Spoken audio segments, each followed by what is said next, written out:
अरे तो वो वीडियो ना एक्चुअली बीच में ही कट गई, तो मैं पॉज़ कर रहा था तो वो रिकॉर्डिंग का मेरा स्टॉप का ही बटन दब गया।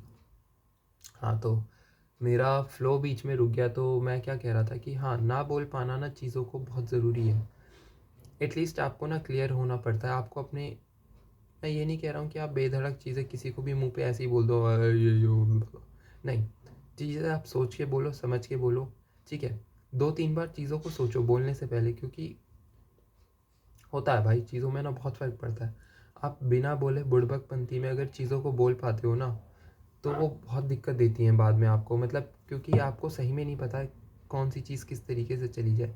लेकिन इतना भी मत सोचो कि आप बोल ही ना पाओ, मतलब ऐसा होता है ना, मेरे साथ काफ़ी बार ऐसा भी हुआ है कि मैंने छोटी सी 2 लाइन या 3 लाइन बोलने से पहले किसी भी एक बंदे को या बंदी को मैंने शायद तो 4-4 घंटे, पूरे 4-4 दिन तक वो चीज़ें सोची हैं, उसके बाद मैंने वो 4 लाइनें बोली जिसका एक बहुत सिंपल रिप्लाई है, हाँ या ना, या वो कर देंगे या नहीं कर देंगे या कुछ भी प्रॉब्लम, जो भी बात है। तो मेरा कहने का बस ये पर्पस है कि यार आप किसी भी बंदे को इतना ओवर द टॉप ना चढ़ाओ, इतना भी सीने पे ना चढ़ाओ कि भाई आपको डर लगने लगे किसी से। सिंपल सी बात है, आप बॉस हो, आपको सबकी रिस्पेक्ट करनी चाहिए, और बहुत हम्बल नहीं, लेकिन हाँ, कुछ हद तक आप हम्बल भी रहो, ठीक है? हम्बल रहना ज़रूरी है यार, इतना मैं ये नहीं बोलूँगा कि आप हम्बल ना रहो, लेकिन बात ये है ना कि आप इतना भी मत अपने आप को दूसरों के लिए वो कर दो कि नहीं भाई मैंने ये कर दिया तो ये, आपको अपनी मेन प्रायोरिटी अपने आप को रखना है, ठीक है?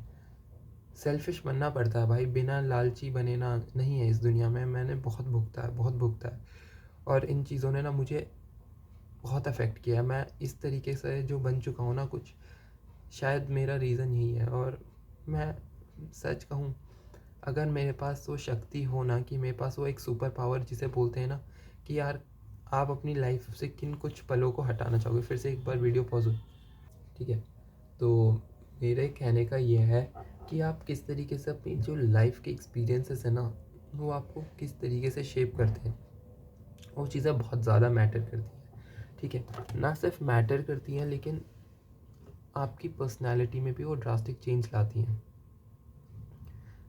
तो मैं ये कह रहा था कि अगर मेरे पास एक अपॉर्चुनिटी हो, एक सुपर पावर हो इस तरीके की कि भाई मान लो कि आप अपनी ज़िंदगी से इस समय, इस टाइमलाइन को, इस टाइम फ्रेम को हटा दो, या फिर उसको भूलना चाहो, तो यार मैं पोस्ट कोविड फेज़ को भूलना चाहूँगा।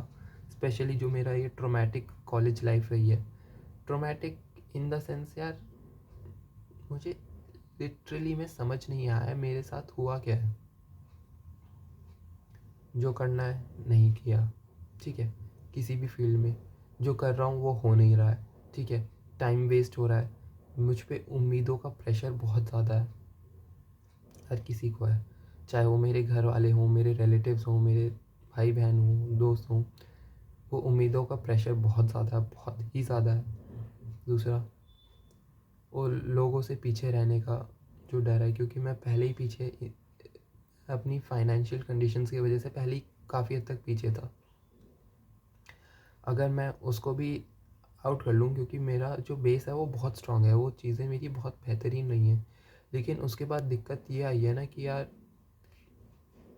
नहीं हुई हैं चीज़ें मेरे मन मुताबिक। हुँ, मुझे जो चीज़ें करनी थी, जिस टाइप का कोर्स को परस्यू करना था, वो मैं नहीं कर पाया, ठीक है? दूसरा कोर्स मिला, मैं उसको कभी समझ ही नहीं पाया, मैंने कभी उसको वो तवज्जो नहीं दी, मतलब वो एक कहावत होती है ना, या तो भाई जिससे मोहब्बत है उससे शादी कर लो, या जिससे शादी हो गई उससे मोहब्बत कर लो। तो मेरे से दोनों ही नहीं हुई, जिस चीज़ से मुझे मोहब्बत थी उससे शादी नहीं हुई, और जिससे शादी हुई उस चीज़ से मैं मोहब्बत कर नहीं पाया, तो मैं एट द एंड क्या दुखी रहा, रंडवा सा लंड की तरह बना रह गया। हाँ, तो फिर मैं जो कोर्स परस्यू किया उसमें मैं कभी इंटरेस्ट डेवलप नहीं कर पाया। इंटरेस्ट तो चलो वो होता है कि आपको कभी डेवलप नहीं होता उन चीज़ों से, आपको काफ़ी चीज़ें अलग तरीके से परस्यू करनी होती हैं। लेकिन मैं उस प्रोसेस में, उस अपने सैड इमोशन में इतना ज़्यादा मैंने खुद को एंगेज कर लिया था ना, कि मुझे वो सैडनेस, वो सॉरोनेस में, वो हॉलोनेस में, वो खोखलेपन में ना मज़ा आने लग गया था। मैं पूरे दिन बस चूतियों की तरह पड़ा रहता था, स्क्रॉल किया, कुछ नहीं सोचा, बस एक ज़ॉम्बी लाइफ चल रही है जिसमें आपको अपने ऊपर कुछ कंट्रोल नहीं है। एक लूप में ज़िंदगी चल रही थी, ठीक है? कॉलेज जाओ, कॉलेज से आओ, ट्यूशन अगर उस टाइम पे मैं पढ़ाता था तो ट्यूशन पढ़ाया, फिर फ़ोन चलाया, टाइम वेस्ट, और वो इसी तरीके से वो एक पूरा लूप था, चलता रहता था। जिससे 1 साल हुआ, 2 साल हुआ, 3 साल हुआ, ठीक है, डिग्री ख़त्म होने का टाइम हुआ तो मैं पेपर्स में फ़ेल हो गया, जिससे मेरी 1 साल और एक्सटेंड हो गई। उससे पहले मैं अपना 1 साल और ख़राब कर चुका हूँ, ठीक है। तो ये मल्टीपल रीज़न्स रहे हैं जिस तरीके से मैंने अपने आप को ख़राब किया है और बहुत ही चूतिया सा बन के रह गया हूँ। तो मेरा ये वीडियोस बनाने का सोल मोटिव या बस रीज़न बस ये है कि एटलीस्ट मैं अपने अंदर की भड़ास निकाल पाऊँ, जो मेरे अंदर जो चीज़ें हैं मैं उनको किसी से शेयर कर पाऊँ, क्योंकि मेरे पास कोई भी इस तरीके से बंदा नहीं है जिसके साथ मैं अपने बैठ के अपनी प्रॉब्लम्स या अपने रियल इमोशंस को ज़ाया कर पाऊँ, है ना। तो